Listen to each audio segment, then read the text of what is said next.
घर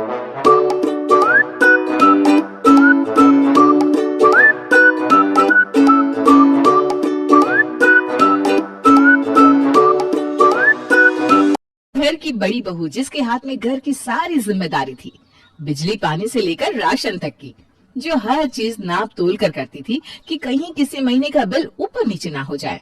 लेकिन अब घर में आती है छोटी बहू, तो देखते हैं जेठानी जी की उनकी देवरानी के साथ कैसी बनती है। बहू, आज तेरी पहली रसोई है, इसलिए आज का खाना तुझे ही बनाना होगा। जी मम्मी जी।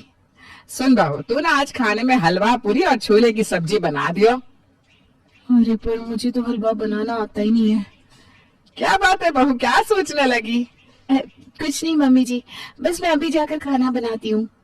उसके बाद रिया रसोई में जाकर खाने की तैयारी करने लगती है। अब मैं क्या करूँ? अब भला मैं हलवा कैसे बनाऊंगी? तभी वहां आती है घर की बड़ी बहू भावना। क्या बात है देवरानी जी, किसके ख्यालों में खोई हुई है? अरे वो कुछ नहीं भाभी। अरे तुम टेंशन ना लो, जो भी बात है मुझे बेझिझक बताओ। वो भाभी क्या है ना, मम्मी जी ने मुझे हलवा पूरी और सब्जी बनाने को कहा है, पर मुझे हलवा बनाना नहीं आता। अब मैं क्या करूं भाभी? अरे बस इतनी छोटी सी बात, मैं हूं ना, मैं तुम्हारी हेल्प करती हूँ। सच में भाभी? हाँ बिल्कुल। इसके बाद भावना और रिया दोनों मिलकर खाना बनाती है और सबको परोस देती है। वाह बहू, तूने तो बड़ा ही स्वादिष्ट खाना बनाया है। हाँ बहू, तूने तो बड़ा स्वाद खाना बनाया है। जी मम्मी जी, रिया तो सच में बहुत ही अच्छा खाना बनाती है। थैंक यू सो मच भाभी, सब आपकी वजह से हुआ। क्या बहू, कुछ हुआ है क्या? अरे नहीं नहीं मम्मी जी, आप और हलवा लीजिए ना।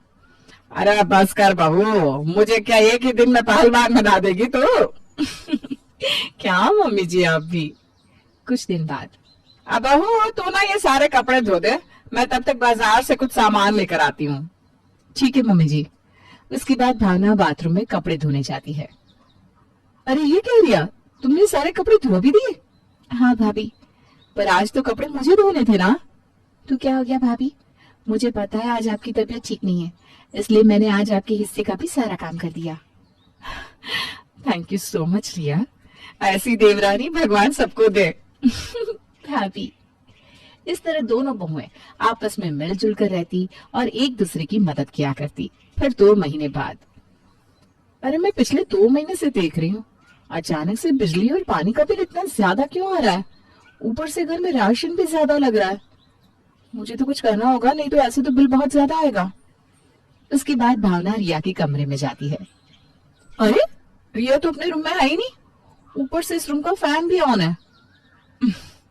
ये रिया ना बहुत लापरवाह है, इसकी वजह से ही हमारा बिल ज्यादा आता है।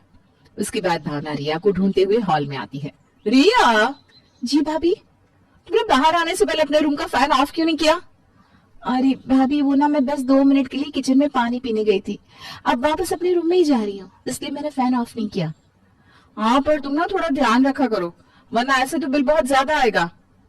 जी भाभी, मैं आगे से ध्यान रखूंगी। और फिर अगले दिन जब रिया कपड़े धो रही थी, तब वहां पर भावना आती है। अरे रिया, इतना ज्यादा सर्फ क्यों यूज कर रही हो?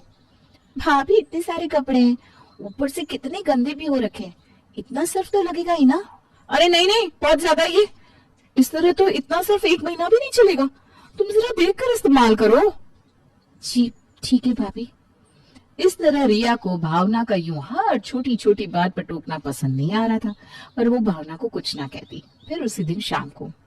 रिया, मैंने तुमसे कितनी बार कहा है, जब तुम अपने रूम में नहीं होती हो तो अपने रूम की लाइट्स ऑफ कर दिया करो ना। पर भाभी अभी तो शाम है, और अगर हम शाम को भी लाइट्स ऑफ कर देंगे तो घर में अंधेरा हो जाएगा, फिर हम काम कैसे करेंगे? अरे तो तुम्हें अपने कमरे में कौन सा काम करना है? शाम को तो तुम्हें बस किचन में काम करना होता है। फिर भाभी, हमारे बड़े ना हमेशा कहते हैं कि शाम को घर में हमेशा रोशनी होनी चाहिए, और दिन में तो लाइट्स ऑफ होती है ना, तो अगर थोड़ी देर शाम को लाइट जलेगी भी तो क्या हो जाएगा? देखो रिया, मैंने तुमसे कहा ना, तुम अपनी थोड़ी आदत सुधारो, इन्हीं सब वजहों से तो घर का बिल ज्यादा आता है। पर भाभी, तभी उन दोनों का शोर सुनकर रमा वहां पर आती है। अरे बहू, तुम दोनों किस बात पर बहस कर रही हो? कुछ नहीं मम्मी जी। इतना कहकर भावना वहां से चली जाती है। तू ही बता दे बहू, क्या बात है? कुछ नहीं मम्मी जी, मैं किचन में खाना बनाने जा रही हूँ। अरे इन दोनों बहुओं को क्या दिन। आज ना मेरा कुछ चटपटा खाने का मन कर रहा है, आलू के पकोड़े बना लेती हूँ।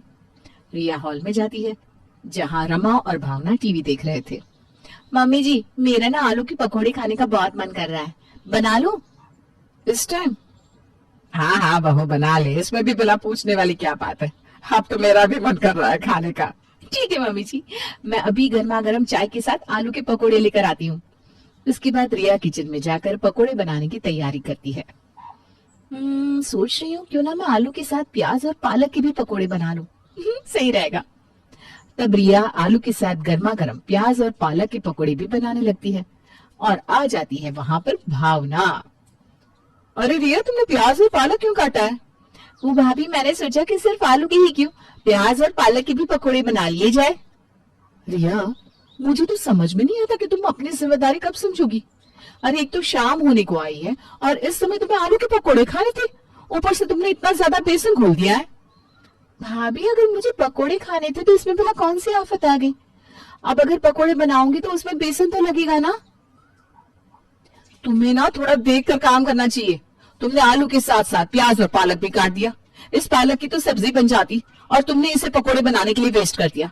और रही बात बेसन की, तो थोड़ा कम भी तो यूज कर सकती थी। ऐसे तो तुम पूरा पैकेट एक ही दिन में खत्म कर दोगी। तुम्हें पता भी है राशन कितना महंगा आता है। भाभी, अब आपको मेरे खाने पीने से भी प्रॉब्लम होने लगी है।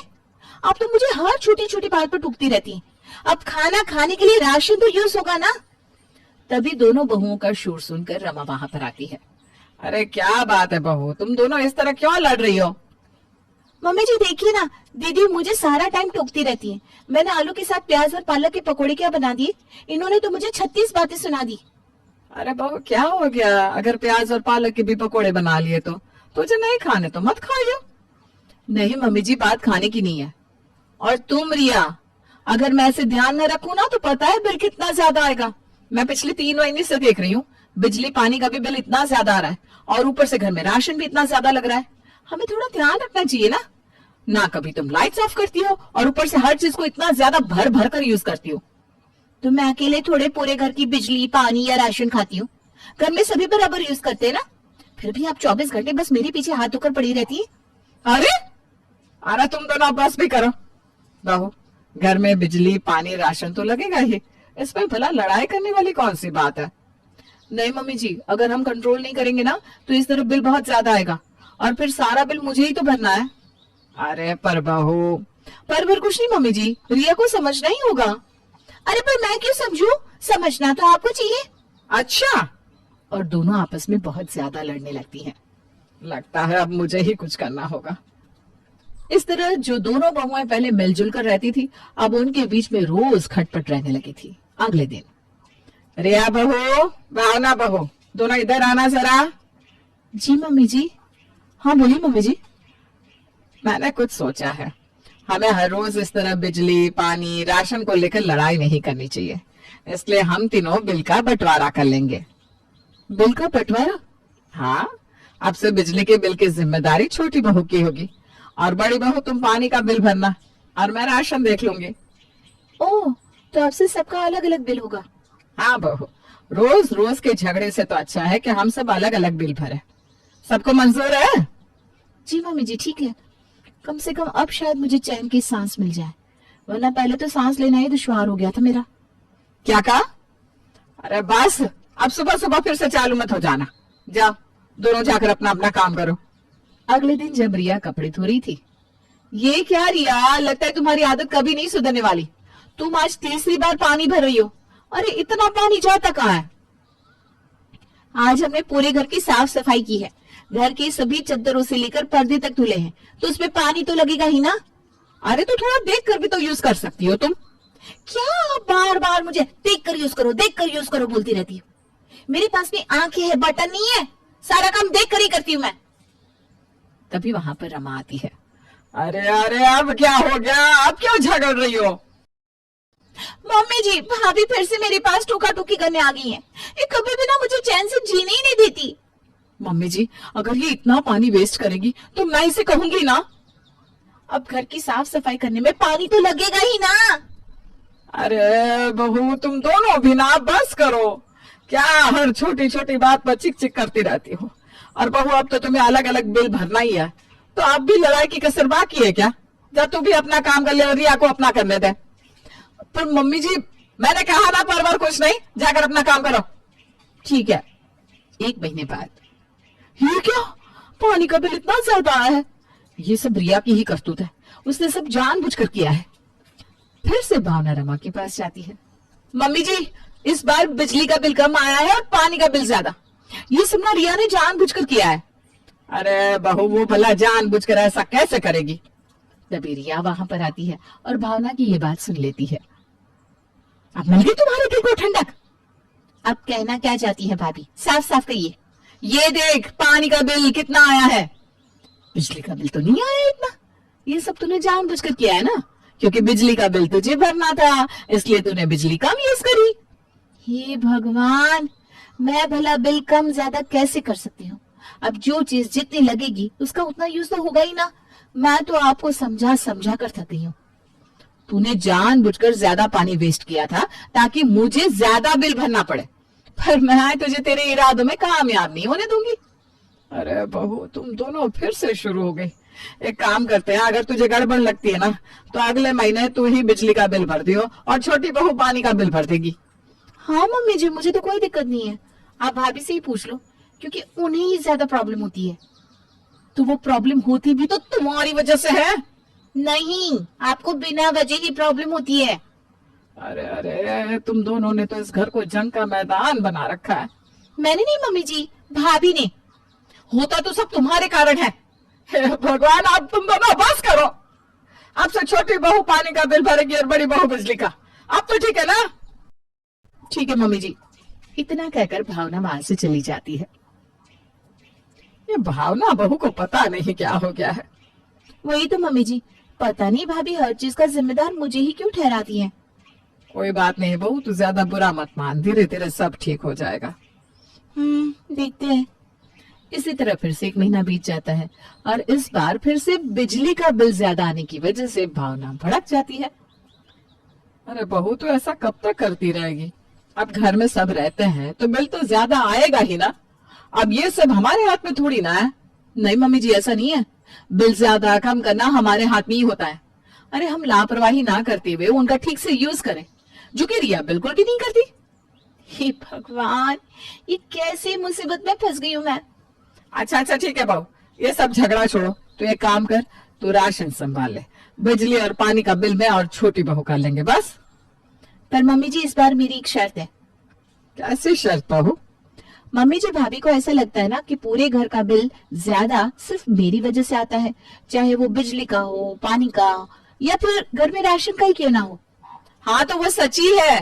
तो ठीक है, इस महीने की राशन की जिम्मेदारी भाभी की है ना, तो इस पूरे महीने मैं रसोई का कोई भी काम नहीं करूंगी और मैं भाभी से सीखूंगी कि हमें किस तरीके से अपने ऊपर कंट्रोल करके चीजों को यूज करना चाहिए, क्योंकि मैं तो हर चीज की सिर्फ वेस्टेज ही करती हूँ ना। अरे बहू, इससे भला फायदा क्या होगा? मम्मी जी, इससे मुझे ये पता चलेगा कि बिल को किस तरह कंट्रोल में किया जा सकता है। भाभी, क्या आपको ये शर्त मंजूर है? क्या आप मुझे ये सब सिखाने के लिए तैयार हैं? हाँ ठीक है, मुझे कोई प्रॉब्लम नहीं है। उसके बाद भावना रसोई के राशन की जिम्मेदारी संभालती है।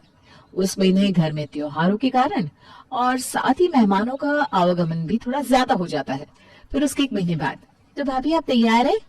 किस चीज के लिए तैयार? अरे, आप मुझे इस महीने का राशन का बजट दिखाइए ना, आपने कितना कंट्रोल किया। तो वो तो मैंने बजट पर कंट्रोल किया ही है। तो आप मुझे दिखाइए ना, मैं भी तो देखकर आपसे सब सीखना चाहती हूँ। तभी वहां पर रमा आती है। ये ले बहू, पिछले 3 महीने का राशन का बजट। ये क्या हुआ मम्मी जी? इस महीने तो सबसे ज्यादा राशन घर में यूज हुआ है और इस बार तो मैंने राशन का कोई काम भी नहीं किया। अब मैं क्या करूं मम्मी जी, हर बार मेरे साथ ही ऐसा होता है कि मैं जिस भी बिल की जिम्मेदारी लेती हूँ उस महीने वही ज्यादा आ जाता है। आखिर ये सब मेरे साथ क्यों हो रहा है? देख बहू, पहले तो जतिन भी घर से बाहर रहता था, इसलिए घर का बिल कम आता था। पर अब जतिन और रिया बहू दोनों इस घर में आए हैं तो थोड़ा बहुत तो घर में राशन पानी ज्यादा लगेगा ही ना। इसलिए बहू, पहले की बात अलग थी। पहले घर में केवल 4 सदस्य थे, अब हम 6 सदस्य हो गए हैं। घर में जितने ज्यादा सदस्य होते हैं उनके हिसाब से बिजली, राशन, पानी यूज होता है। अब ऐसा तो नहीं कि रिया बहू अकेले ही पूरे घर की टंकी खाली कर देती है या पूरा दिन बिजली और राशन सिर्फ खाती रहती है। अब गर्मियां आ गई हैं, उसमें सभी का एसी चलता है। जब सर्दी होती है तो बिजली के बिल में राहत आ जाती है। बहू, ये सब तो हर घर में चलता ही है। बहू, तुम्हारी मम्मी बिल्कुल सही कह रही है। पापा जी हाँ बहू, तूने रिया बहू के साथ बहुत गलत किया। तू हमेशा उसे जिम्मेदार ठहराती रही, जबकि घर में हर सदस्य का योगदान होता है। केवल रिया बहू ही तो अकेले सब कुछ नहीं करती। इस महीने तूने भी तो रसोई की जिम्मेदारी अकेले ही संभाली, फिर भी बिल आउट ऑफ कंट्रोल हुआ ना। जी पापा जी, आप बिल्कुल सही कह रहे हैं। मैंने बहुत गलत किया है। प्लीज आप सब मुझे माफ कर दीजिए। रिया, तुम भी प्लीज मुझे माफ कर दो। अरे कोई बात नहीं भाभी, आपको अपनी गलती रियलाइज हो गई, मेरे लिए वही बहुत है। आप मुझसे माफी मत मांगिए। थैंक यू रिया। चलो, शुक्र है सब ठीक हो गया और हमारी बहुएं भी पहले जैसी हो गई। तुम दोनों आपस में डिसाइड कर लो कि किसको कौन सा बिल भरना है। मैं घर के राशन का मैनेज कर लूंगी। अरे नहीं, तुम क्यों राशन को मैनेज करोगी? क्या जी, मैं क्यों नहीं कर सकती? अरे मेरा मतलब है कि हमारी दोनों बहुएं समझदार है और अब इनके बीच सुलह भी हो गई है, इसलिए अब घर की सारी जिम्मेदारी इनको संभाल ले दो। अब से ये दोनों सारे घर का बिल आधा आधा करेंगे, ठीक है ना बहू? जी पापा जी, ठीक है। हाँ पापा जी, नो प्रॉब्लम। अब से हम सब संभाल लेंगे। इसके बाद भावना और रिया वहां से चले जाते हैं। अरे तुम क्यों बेल पर रही थी? हमने अपने समय में बहुत कर लिया। अब बुढ़ापे में तुम भी आराम करो और घर की जिम्मेदारी दोनों बच्चों को